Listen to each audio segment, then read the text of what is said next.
Wana ufalme, mimi ni balozi wa ufalme Dr. Godwin Gunewe, balozi wa serikali ya mbinguni hapa duniani. Na leo naomba nije na kitu muhimu sana, kitu kingine kipya ambacho kitakusaidia kupeleka kwenye ujazo na utimilifu mkubwa sana wa kimaarifa. Na leo naomba nizungumzie kuhusu nguvu ya kupeleka petition katika kufanya vitu kutokea. Kwa nguvu ya petition au maombi katika kufanya vitu kutokea. Sasa petition ni moja ya sheria ya ufalme ambayo ni ya muhimu na inatenda kazi kwa viwango vya juu sana. Na katika darasa hili nataka nikuzamishe kwenye ujazo na utimilifu wa maarifa ya juu sana, na nitakupa case study ya kile ambacho mfalme Yesu alikiisha au alituonyesha wakati anaiendea ile adhabu ya kosa la uhaini ambalo lilifanyika. Adhabu yenyewe ilifanyika pale msalabani kama kosa la treason, uhaini, ili kutulejeshea ufalme. Sasa katika ule mchakato mzima, kabla hajaingia kwenye ile adhabu, hapo nyuma kuna vitu ambavyo tunaweza tukajifunza kutoka kwake kuhusiana na nguvu ya petition. Sasa ndio maana leo nataka tuzame kwa upana ili tusaidie. Sasa kabla ya kukupa labda mfano case study, naomba kwanza tuisome katika ile Zaburi ya 34:19 kama mstari wetu wa msingi au primary passage. Na kuna kitu kikubwa hapa, naomba twende pamoja. Nasema mwenye haki ana mateso mengi, anasema lakini Yawe umwokoa nayo yote, huhifadhi mifupa yake yote, hata mmoja hautavunjika. Mwenye haki, sikiliza hapa, mwenye haki ana mateso mengi, lakini Yawe umwokoa nayo yote. Kwa hiyo mwenye haki ni mtu ambaye amemwamini mfalme Yesu, na kwa asili kabla kuwekwa msingi wa ulimwengu jina lake lipo kwenye kitabu cha maisha, lakini amemwamini mfalme Yesu na amezaliwa mara ya pili kwenye ufalme na mfalme Roho Mtakatifu.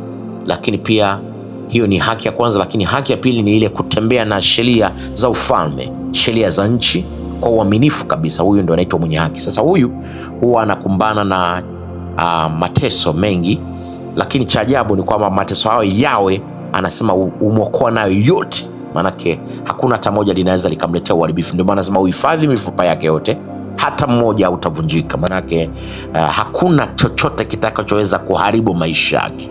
Hiyo ni statement yenye tumaini na yenye ujazo, na ndio habari kubwa kwetu sisi raia wa ufalme, ambayo yote mwenye haki lazima afahamu hiki kitu, kwamba atakumbana na changamoto. Sasa kwenye maisha ya kawaida tu unaweza ukaibuka ugonjwa katika familia na ukamsumbua mmoja wa familia, aidha mume au mke au watoto, na ikasumbua sana. Lakini linaweza likaibuka tatizo la kiuchumi na likakuchanganya, na ukajiuliza pia, kwa nini napita kwenye hili na wakati mimi ni mwaminifu kwenye kutoa sehemu ya 10, yani kodi ya ufalme na matoleo mengine. Ingawa kimsingi nimefanya utafiti, mtu yote aliye mwaminifu kwenye kodi ya ufalme ambaye akatoa na matoleo kwa uaminifu na akatoa sehemu sahihi, huwa mara nyingi hawezi kuishiwa kiuchumi hadi akaibika.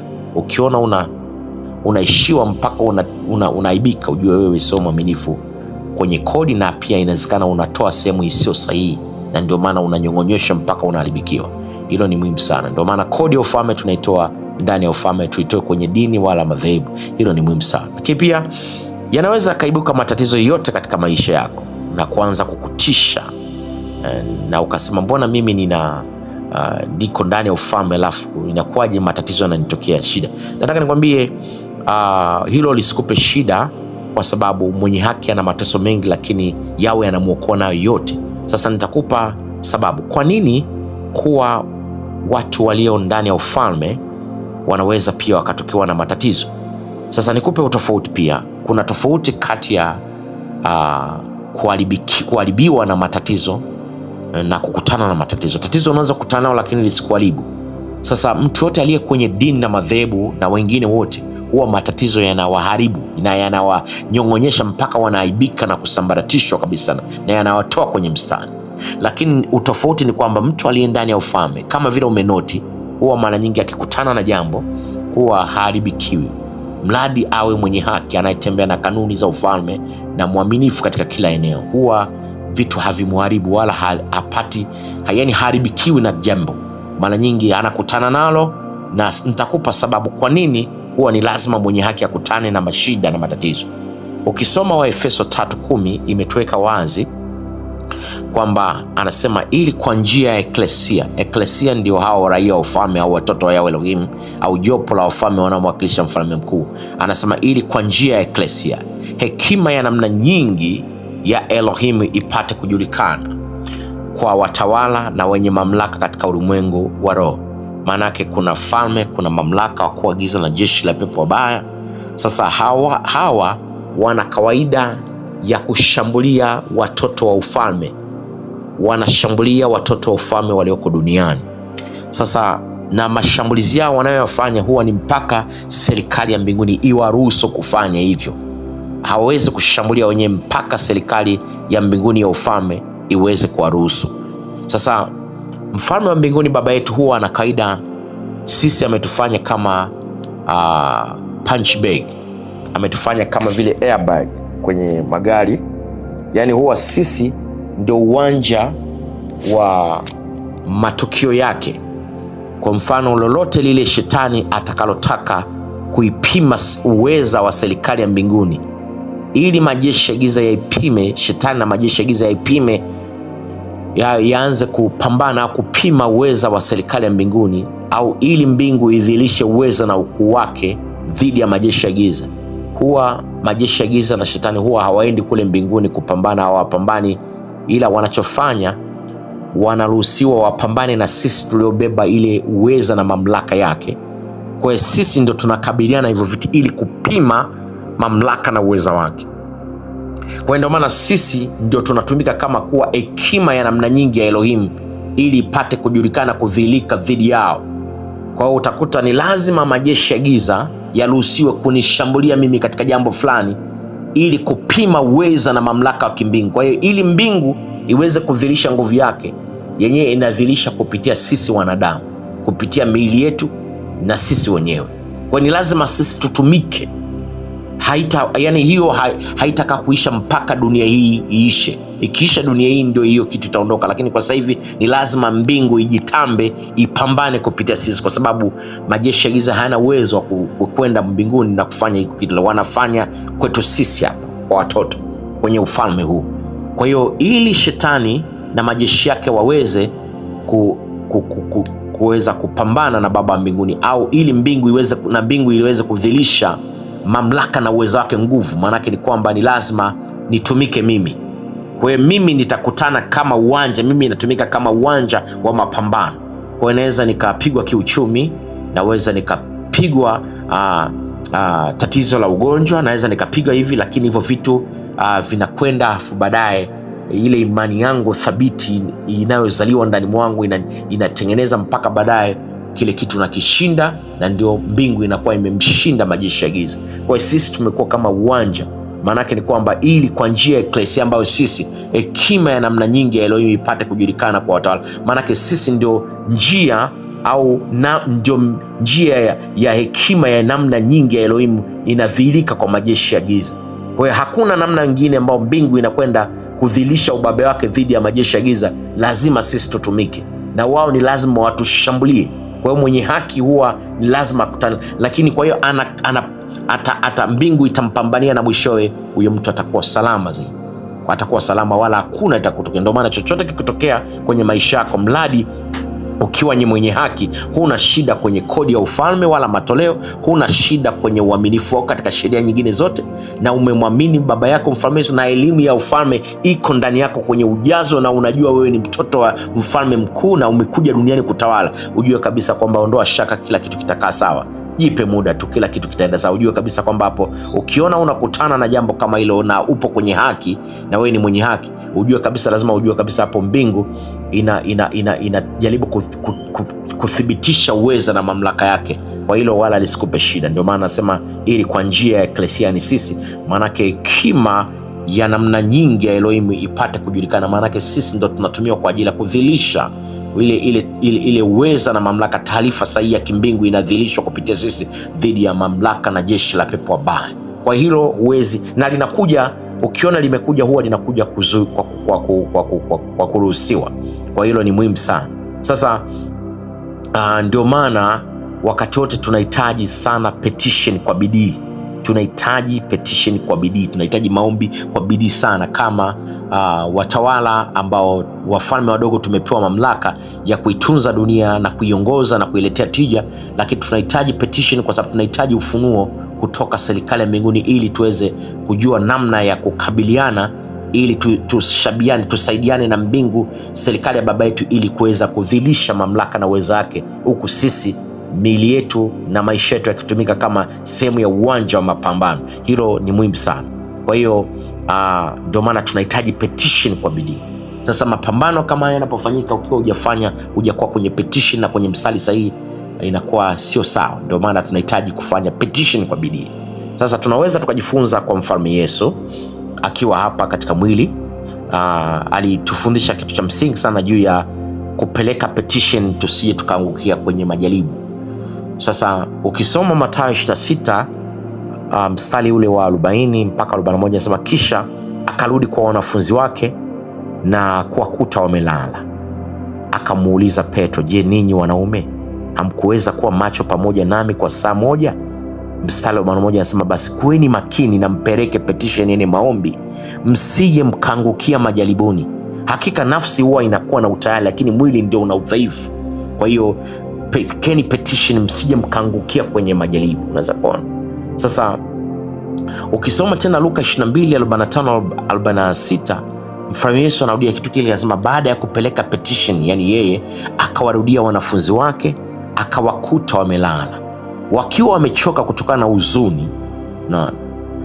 Naye akamuuliza, mbona umelala? Amkeni mpeleke petition, msianguke majaribuni. Unaweza kuona kitu kama hiyo. Lakini pia ukiangalia zile pointi za muhimu sana katika kupeleka petition ambao mfalme Yesu aliofundisha raia wa ufalme wa kwanza ambao alikuwa ni Talmid, wanafunzi wake wa kudumu wa ufalme, kina Petro, Mathayo, walimuomba awafundishe namna kupeleka petition, lakini aliwapa dondoo moja hapo ya point au dondoo aliowapa ni ipo katika Mathayo 6:13, anasema usiruhusu tuingie katika majaribu ya uovu, bali utuokoe kutoka kwa yule mwovu, kwa kuwa ufalme ni wako na nguvu na utukufu hata milele. Amen. Kwa unaweza kuona kwamba moja ya kitu ambacho aliwafundisha ni kwamba wapeleke petition kwa Baba ili asiruhusu sisi tuingie kwenye majaribu ya uovu, bali atuokoe na yule mwovu, kwa sababu mapambano wanayofanya ufalme wa giza ni kuhakikisha kwamba wanamtoa mtoto wa ufalme kwenye mstari. Unaona kitu kama wanamuingiza kwenye uharibifu. Akitoka duniani yuko salama baada ya kufa, lakini ule uharibifu unaweza ukaleta shida kwenye maisha yake na kumtoa kwenye leni. Ndio maana lazima kupeleka petisheni ili tusiingie kwenye majaribu ya uovu. Sasa nafikiri kwa wale msiofahamu, tuna aina mbili ya majaribu. Kuna majaribu ya imani ambayo yanasababishwa na Baba yetu wa mbinguni. Haya yana shida, yanatufanya kuwa salama sana. Lakini kuna majaribu ya uovu ambayo yenyewe yanasababishwa na majeshi ya giza na shetani mwenyewe ili kutuingiza kwenye uharibifu. Yani unaweza kuingizwa kwenye uharibifu, ukapata ugonjwa la kudumu au jambo fulani ukalifanya likakuletea shida maisha yako yote, ukawa ni raia wa ufalme lakini ukaendelea kuteseka duniani kwa sababu ya hiyo shida. Hayo ndio yanaitwa majaribu ya uovu. Au ukajikuta unapoteza kitu fulani, hayo yote yanaitwa majaribu ya uovu. Maana shetani anataka akutengenezee maumivu ya kudumu, ndio maana majaribu ya uovu. Lakini majaribu ya imani yenyewe, Baba wa mbinguni anataka kupime uzalendo, akuthibitishe katika uzalendo, katika kuiamini serikali yake. Yenyewe huwa yanasimamiwa na mbingu yenyewe, yanakufanya unakuwa thabiti. Lakini majaribu ya uovu hayakujengi, yenyewe yamelenga kukuingizia maumivu, unaishi duniani ukiwa na maumivu ya kudumu. Haya ni mabaya sana, na ndio tunapaswa kupeleka petition tusiingie kwenye majaribu haya. Kwa ndicho ambacho mfalme Yesu alituambia tunapaswa kukomaa sana kumwambia tusiingie kwenye uharibifu, majaribu ya uovu. Yani unaweza kuingia kwenye jaribu la uovu ukashambuliwa na majambazi, ikatokea ukakatwa mikono yote miwili. Hasa wakati mwingine ukashindwa hata kufanya kazi, ukashindwa kufanya vitu. Umeona? Lakini kumbe unatapaswa kumwambia Bwana akuepushe vitu hivi visije vikakuingia kwenye. Unaweza ukapoteza mtoto wako au mume wako, ili litakutesa maisha yako yote, au unaweza kupoteza mali kwa ujumla. Kwa hiyo majaribu ya uovu yana maumivu ambayo huwa haitoki kichwani. Kwa hivyo vitu ni lazima kupeleka petition. Kwa hiyo hilo ni muhimu sana. lakini tunachojua ni kwamba Baba ameshatupa mwongozo wa nguvu ya kupeleka petition ili kuweza kudhihirisha ile hekima iliyo namna nyingi dhidi ya falme, mamlaka na wakuu wa giza, ili mbingu ikapate kuonyesha uweza na mamlaka yake. Sasa hilo ni muhimu sana ambalo tunapaswa kujifunza. Kwa hiyo ndio maana wakati wote ni lazima tupeleke petition.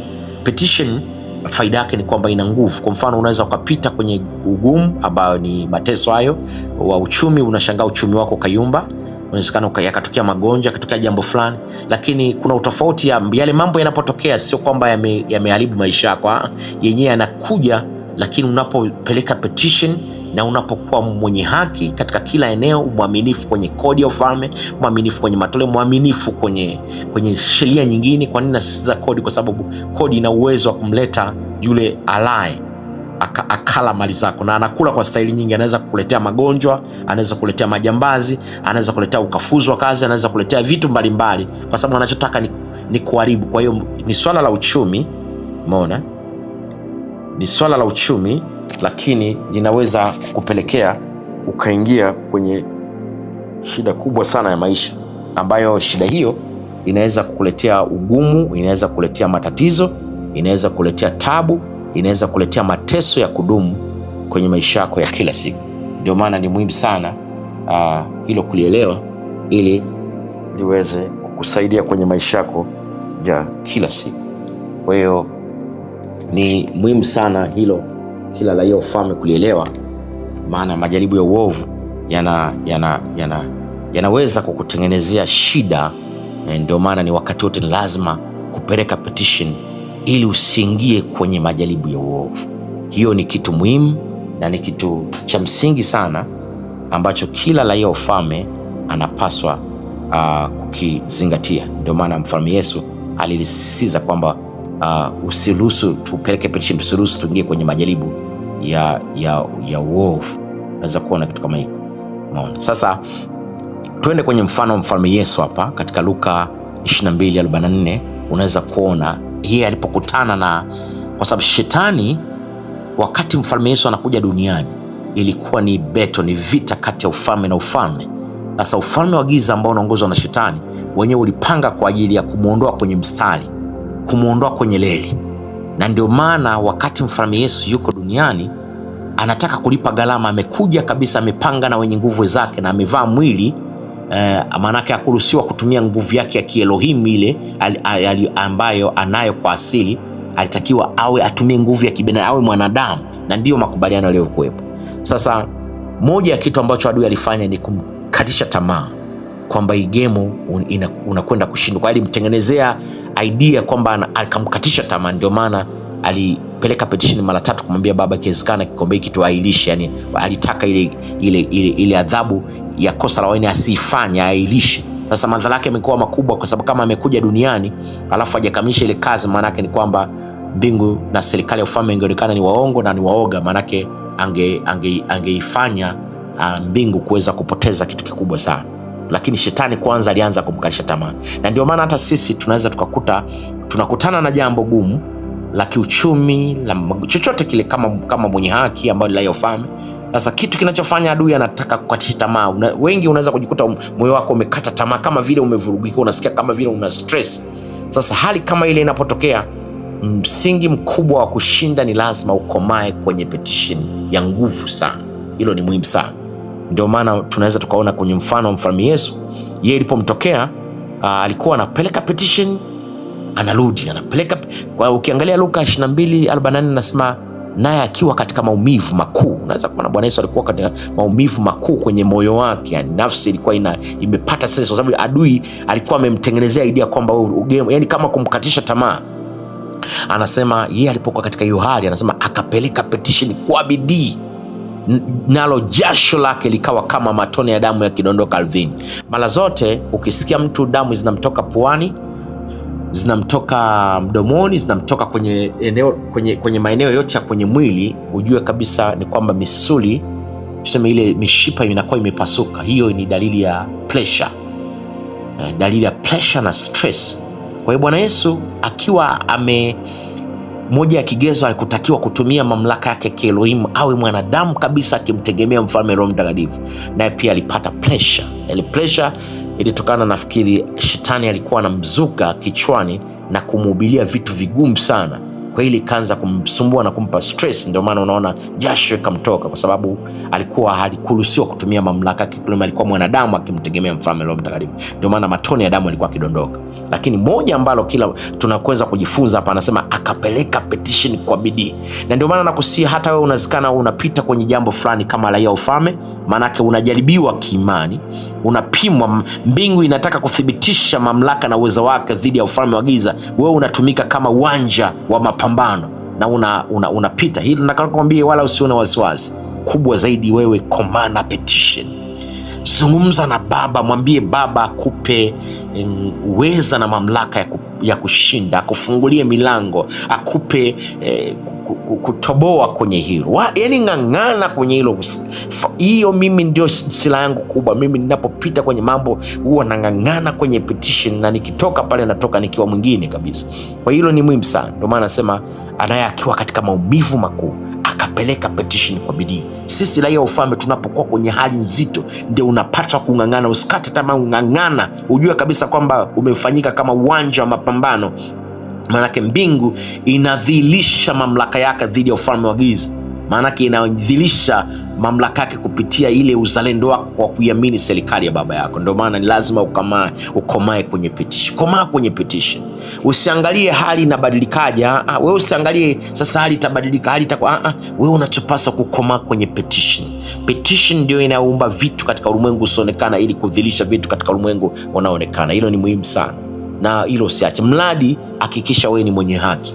Maana yake ni kwamba wewe jina lako lipo katika kitabu cha maisha, ni mtoto wa Elohim, na umemwamini mfalme Yesu, umeamini injili ya ufalme, mfalme Roho Mtakatifu amekuzaa, na pia una miongozo ya taratibu za serikali ya kifalme, na unajua wewe umekuja sio kwa ajili ya dini, kutawala dunia. Nataka nikwambie ushindi kwako ni dhahiri kabisa, tena asubuhi mapema, wala hakuna kitakachokudhuru, wala hakuna kitakachosumbua. Ndio maana mfalme Solomoni amewapa mamlaka kukanyaga nyoka na nge na nguvu za yule mwovu, hakuna kitakachodhuru. Huo ni uhalisia na ndio ukweli wenyewe. Kwa hiyo tunaanza kuona case study. Mfalme Yesu alipokutana na hilo akapeleka petition kwa bidii. Na ukija katika Waebrania 5:7 anasema hivi, katika siku za maisha ya Yesu hapa duniani, sikiliza, anasema alijisalimisha na kupeleka petition pamoja na kulia sana na machozi kwa yeye awezaye kumwokoa na mauti, na Elohim akamsikia kwa sababu ya kutii kwake kwa unyenyekevu. Unaona? Kwa hiyo kutii kwako unapopita kwenye jambo zito ambalo unajua kabisa kwamba hilo limeletwa kwa ajili ya mbingu idhihirishe mamlaka na uweza wake, umefanyika kama wewe ni uwanja wa mapambano wa serikali ya ufalme, ili serikali ya ufalme inataka kudhihirisha nguvu yake dhidi ya ufalme wa giza na inakuthibitisha. Mara zote ni lazima jikite kupeleka petition, na hata ukiweza kulia mbele za baba yako, na jinyenyekeza, jikabidhi. Wakati ule ni wakati wa kujisubmit, mwambie Baba, mimi sina mwingine, unajua wewe ndio mzazi wangu. Mimi ninachojua kabisa kusudi lako alizulika, umenileta kwa mpango maalum. Huwezi kuruhusu uharibifu kwenye maisha yangu, huwezi kuruhusu uharibifu kwa mke wangu, huwezi kuruhusu uharibifu kwa mtoto wangu, kwa mume wangu, huwezi kuruhusu uharibifu kwenye familia yangu, huwezi kuruhusu. Wewe unang'ang'ana kila wakati, kila ikipita lisali moja huko umeng'ang'ana, kila lisali moja ikipita unaingia kwenye petition. Nataka nikwambie mapema sana, yani ushindi wako utadhihirika. Hilo ni muhimu sana. Kwa ni jambo la msingi, na ndio maana pia hata Yakobo aliandika katika waraka wake mzuri sana, akasema katika ile Yakobo 5:16 anasema kila mmoja akiri kukosea kwake kwa mwenzake, na kila mmoja akipeleka petition kwa ajili ya mwingine ili mpate kufanikiwa. Unaona, pia tujifunze kupeleka petition kwa ajili ya wengine, wakumbuke wengine. Hilo kwenye maisha yangu nimekuwa nikifanya. Mimi napeleka petition kwa ajili ya wanafunzi wangu wote wa ufalme dunia nzima, yani lazima nimtaje mmoja mmoja, napeleka petition. Lakini napeleka petition kwa ajili ya wakuu wa nchi na kila mmoja, ni muhimu sana. Anasema hivi, kila mmoja akipeleka petition kwa ajili ya mwingine ili mpate kufanikiwa. Unapopeleka petition kwa ajili ya mwingine unakuwa na mafanikio makubwa sana kufanya watu kustawi, kwa sababu mwenyewe anaweza asijue nini cha kupeleka, wewe unaweza ukaongea zaidi na ukamfanikisha mwenzako.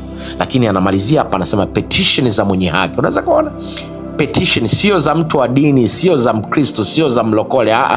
hizi ni petition za mwenye haki, yani maombi ya mwenye haki.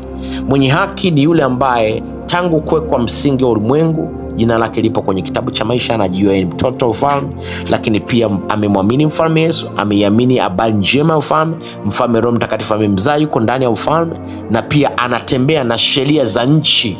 Ni mwaminifu kwenye kodi, ni mwaminifu kwenye matendo, ni mwaminifu kwenye kufanya sheria nyingine, kusamehe, kutowasema wenzake, kutokuwa mwizi, yani zile sheria zote za mfalme anazitembea. Huyu ni mwenye haki. Sasa anasema hivi, petition za mwenye haki anasema zina nguvu, tena zinafaa, tena zafaa sana, tena zinafaa sana katika kukamilisha mambo.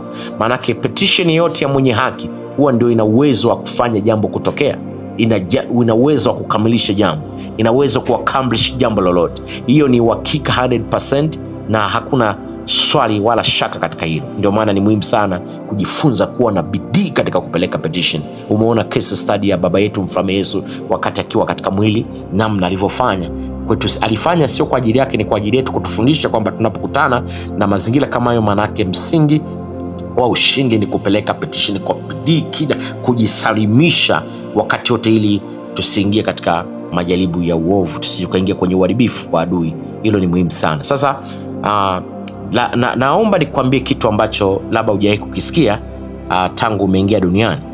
Petition ina nguvu ya kutenda kazi hata zaidi ya miaka 2000, 3000 au maisha yako yote. Sasa kuna watu wengi waelewe, unaweza ukawa hai saizi ukatamka petition, ukapeleka petition hata ya kitu kunachotaka kitokee kwa watoto wako, familia yako, kwa hata miaka 500, miaka 1000. Mradi ukiwa hai, petition yako inakuwa inaendelea kuishi. Yani mara nyingi unaweza ukawa umetoka duniani, umelala wakati unasubiria ratiba nyingine, lakini bado nguvu ya petition yako ikaendelea kuishi, na hiyo inatokana baada ya wewe kutamka ukiwa hai vitu fulani vya miaka ya mbeleni kwa watoto wako. Baba, mimi nataka watoto wangu wawe matajiri, wasiingie kwenye uvutaji wa madawa kulevya, wasiingie kwenye ushoga. Yani ukatamka maneno, ukafunga na kupeleka petition, ni maombi, ukaombea, ukapeleka petition kwa ajili ya uzao wako wote, na ukashangaa vitu hivyo vikafanyika. Hiyo inawezekana, na hilo ni muhimu sana kufanya hata sasa hivi, kwa sababu ukiondoka duniani una uwezo tena wa kupeleka petition, kwa sababu umetoka kwenye mfumo wa kidunia. Lakini ukiwa duniani unaweza, ukiwa hai unaweza ukatamka maneno yakatokea hata miaka 5000 ijayo, unaweza ukatamka kwa familia yako, inawezekana. Ndio maana petition ina nguvu ya kutembea, mradi ukiitamka sasa hivi kwa ajili ya mbeleni, inafanya kazi. Na ukiangalia katika katiba ufalme, miamba wote wa raia ufalme walifanya hivyo, hata mfalme Yesu alifanya. Kwa mfano, mfalme Yesu aliwahi kufanya kitu, akasema katika Yohana 17:20-22 akasema hivi, sileti petition kwa ajili ya hawa peke yao, yani wale wanafunzi waliokuwa nao kipindi kile, anasema bali naleta petition, yani maombi pia kwa ajili ya wale wote watakaoniamini kupitia neno lao. Unaweza kuona, yani anapeleka petition kwa wote ambao watakao muamini mfalme Yesu kupitia neno la wale mitume wa kwanza, ambao hata sisi wa miaka hii, maana ilifanyika miaka 2000 iliyopita, karne ya kwanza, lakini mpaka hii leo ile petition inaendelea kutenda kazi. Na alipeleka petition ili iweje? Anasema hivi, ili wawe na umoja kama vile wewe Baba ulivyo ndani yangu na mimi nilivyo ndani yako, wao nao wawe ndani yetu, ili ulimwengu upate kuamini ya kuwa wewe ndiye umenituma mimi. Utukufu ule ulionipa nimewapa wao, ili wawe na umoja kama sisi tulivyo umoja. Unaweza kuona mfalme Yesu miaka 2000 iliyopita aliomba habari ya umoja kati ya watoto wake wa ufalme wote. Sasa ndio maana ukiangalia, moja ya kitu kinachoweza kuleta umoja kwa watoto wa Yahweh Elohim hapa duniani ni wale walioiamini injili ya ufalme peke yao, ndio wanakuwa na umoja. Sasa unaweza kuona kwenye dini hizi madhehebu, utashangaa kuna Pentecoste, Mennonite, Protestanti, Usabato, Katoliki, na wote hawaaminiani, na wote wanasemana.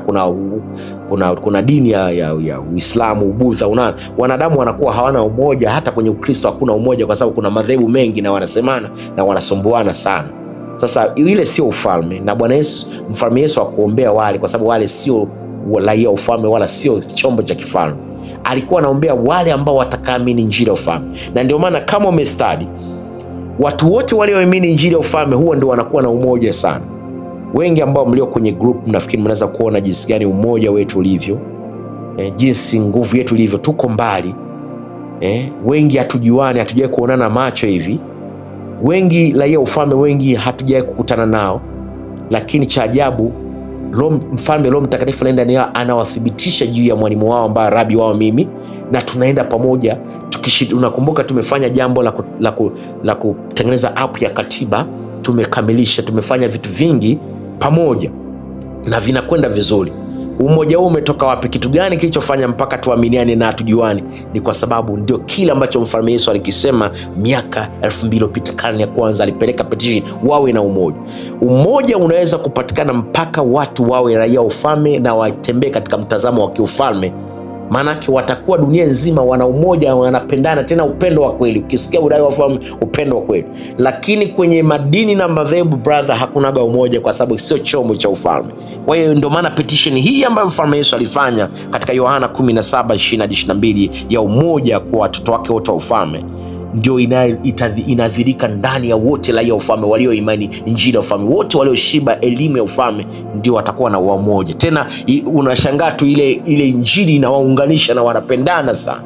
Na wewe mwenyewe unaweza kusikia jinsi gani uko mbali, wengi hamnijui, lakini cha ajabu unashangaa hamjai kuniona kwa macho, lakini angalia upendo wenu ulivyo kwangu. Mnanipenda na mimi nawapenda, yani ninawapenda kuliko hata wale ambao niliozaliwa nao baba mmoja mama mmoja. Kwa sababu gani? Kwa sababu sisi ndo ndugu halisi wa damu moja. Ile petition ya baba yetu aliyopeleka kwenye cabinet ya wenye nguvu watatu pale inafanya kazi na inatufanya kutuunganisha kuwa moja kama familia, na upendo umekuwa dhahiri sana. Ndio maana unaona petition ina uwezo wa kuishi miaka nenda rudi, mradi ukiitamka sasa hivi. Ndio maana unaweza ukatamka petition kwa watoto wako, kwa taifa la Tanzania, kwa Afrika, ukamsi baba hata miaka ijayo jambo fulani, na litakuja kufanyika katika jina la baba yetu Yesu Kristo. Sasa petition ni muhimu sana. Kwa kumalizia tu, unaweza kuona mfalme Yesu alitoa parable katika ile Luka 18:1-8, akasema kisha Yesu akawapa wanafunzi wake parable ili kuwaonesha namna inavyowapasa kupeleka petition kwa Elohim wakati wote, yani at all times, yani kila saa, na wala hawapaswi kukata tamaa, Anasema akawaambia, katika mji mmoja alikuwapo hakimu ambaye hakumwogopa Elohim wala kumjali mtu. Katika mji huo alikuwapo pia mjane mmoja ambaye alikuwa akija kwake mara kwa mara akidai, tafadhali nipatie haki, yani justice, kati yangu kutoka kwa adui yangu. Kwa muda mrefu yule hakimu alikataa, lakini hatimaye akasema moyoni mwake, japokuwa sina hofu ya Elohim wala simjali wanadamu, lakini kwa kuwa huyu mjane ananisumbua, nitahakikisha amepata haki yake, ili asiendelee kunichosha kwa kunijia mara kwa mara. Mfalme Yesu anasema hapa mstari wa 6 kwamba Bwana akasema, sikilizeni asemavyo huyu hakimu asiyejali wa haki. Je, Elohim naye hata watendea haki? Unaweza kusema, je, Elohim naye hata watendea haki wateule wake? Hapa haki inaenda kwa wateule, haiendi kwa kila mtu. Haki ni kwa wale wenye haki ambao ni watoto wake, ambao aliwachagua tangu kwa msingi, ni watoto wake. Anasema hata watendea haki wateule wake wanaomlilia mchana na usiku. Unaweza kuona. Kwa hiyo ina maana petition ina nguvu, kwa sababu inadhihirisha uzalendo ulionao kwa baba yako. Maanake ni lazima umlilie. Kama unaweza ukalia mchana na usiku, maanake huna option, huna chaguo lingine. Maanake unaiamini serikali ya babako ndio yenyewe inaweza kukupa maisha. Maanake ni kwamba anasema, je, Elohim hata watendea haki wateule wake wanaomlilia mchana na usiku? Unaweza kuona. Je, atachelewa kuwasaidia kweli? Ninawaambia atawapatia haki upesi. Je, mwana wa Adamu atakapokuja ataikuta imani duniani? Unaanza kuona. Kwa kumbe lengo la sisi kupeleka petition wakati mwingine yanapotokea mambo, ni baba anataka kupima uzalendo wetu. Imani ni pistis, manake ni uzalendo. Tunapimwa namna tunavyoweza kuiamini serikali ya baba yetu. Mara nyingi hakuna upendo bila chaguo. Haini, there's no love without option. Baba yetu huwa anapenda kuruhusu majaribu, matatizo yatupate ili kutengeneza option kwamba tutamwendea nani. Je, tutaamini yeye anaweza? Kwa tunapongangana usiku na mchana, ndio anajua kabisa huyu hana pa kwenda. Kuna siku moja nilimwambia mtu mmoja kwamba mimi ninapopata matatizo huwa sina pa kwenda, kwa sababu sioni maana baba yangu ndio yeye. Maana yake asiponisaidia mimi atanikuta niko nje namsubiria. Akiamka asubuhi, Baba wa mbinguni akiniangalia ananikuta niko mlangoni, na nitamwambia Baba, sasa naenda wapi? Wakati I belong to your family, mimi nipo kwenye familia yako. Kwa hiyo mimi nitang'ang'ana hapa, acha unitupe, unifanye chochote, lakini mimi sina pa kwenda.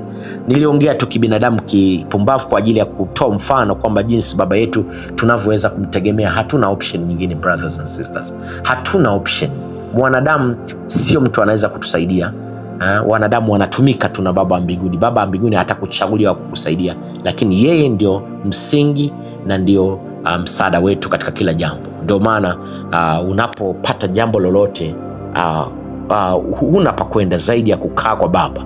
Mwambie Baba, mimi sina pa kwenda. Ingekuwa ninapo pa kwenda ningeenda, lakini sioni, na ninajua mimi I belong to your family. Mimi nipo katika familia yako, kwa hiyo najua kabisa utaniacha. Naomba nisaidie Baba. Mponye mtoto wangu, mponye mke wangu, mponye mume wangu, nisaidie nitoe kwenye hali ya kiuchumi. Baba nisaidie. Kama kuna sehemu nimekosea kanuni, nisamehe, lakini sitarudia. Naomba nisaidie Baba, unitoe kwenye wakati mgumu. Nisaidie, nifungulie milango Baba, nipe connection tafadhali. Sina pa kwenda Mfalme, sina pa kwenda mzazi wangu. Wewe ni baba yangu, niende wapi sasa? Mimi utanikuta hapa hapa na kusubiria. Hata utafunga mlango usiku kucha, mimi nitapigwa na baridi, mimi nitashambuliwa na mbu.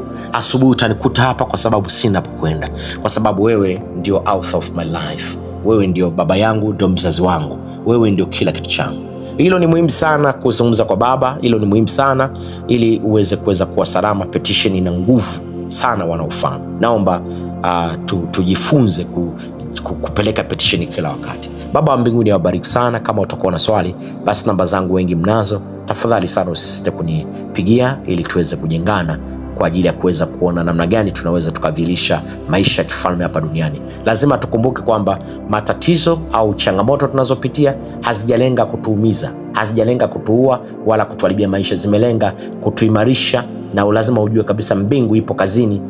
Katika sisi tunafanyika kama uwanja wa mapambano. Mbingu inadhihirisha mamlaka yake dhidi ya ufalme wa giza. Sisi ndio tunatumika kama njia ya kudhihirisha, kama eklesia tunatumika kama njia ya kudhihirisha hekima iliyo ya namna nyingi ya Elohim. Kwa hiyo ndio maana usiogope, wewe simama imara, tutapeleka petition ili utakapofanikiwa kutoka katika hilo, basi ujue kabisa utaenda katika level nyingine. Mbingu huwa ina kaida, Baba mbinguni huwa anatupa level, anatupa ushindi. Ushindi wetu huwa unatupeleka kwenye ngazi nyingine. Mimi kwa mfano, kila siku huwa ninapopita kwenye jambo fulani zito, huwa nang'ang'ana kwenye petition. Nikitoka pale naona kabisa nimepanda kwenye level nyingine ya kiuchumi. Utakuta Baba ananipa level nyingine ya kiuchumi, level nyingine ya heshima, level nyingine ya utukufu. Unaweza kuona, kwa sababu tunatoka imani hadi imani, utukufu hadi utukufu. Maana yake tunakuwa kiuzalendo. Hilo ni muhimu sana kuelewa. Naomba Baba mbinguni atupe akili katika kila eneo, ili tuweze kupata ujazo sahihi wa maarifa, ili tuweze kuwa na utimilifu katika fikra, katika akili zetu, katika maarifa yetu, ili tuweze kuweza kudhibiti dunia kwa ujasiri, tukijua kabisa kwamba sisi ndio watawala wenyewe, na tujue kabisa kwamba matatizo au changamoto hazijalenga kutuharibu, bali Baba amelenga kwa ajili ya kutujenga, na yupo kazini kwa ajili ya kupambana na serikali nyingine, na sisi tunatumika kama uwanja wa mapambano, lakini atatuthibitisha. Hakuna hata mfupa yote ambao utaharibika kwako. Hakuna jambo lolote litakaweza kuharibu maisha yako. Uko salama. Ndio maana hata kama unapita kwenye nini, wewe usio na wasiwasi. Nataka nikuhakikishie uko salama sana, ili mradi tu basi uwe ni mwenye haki. Asante. Naitwa Dr. Gunewe.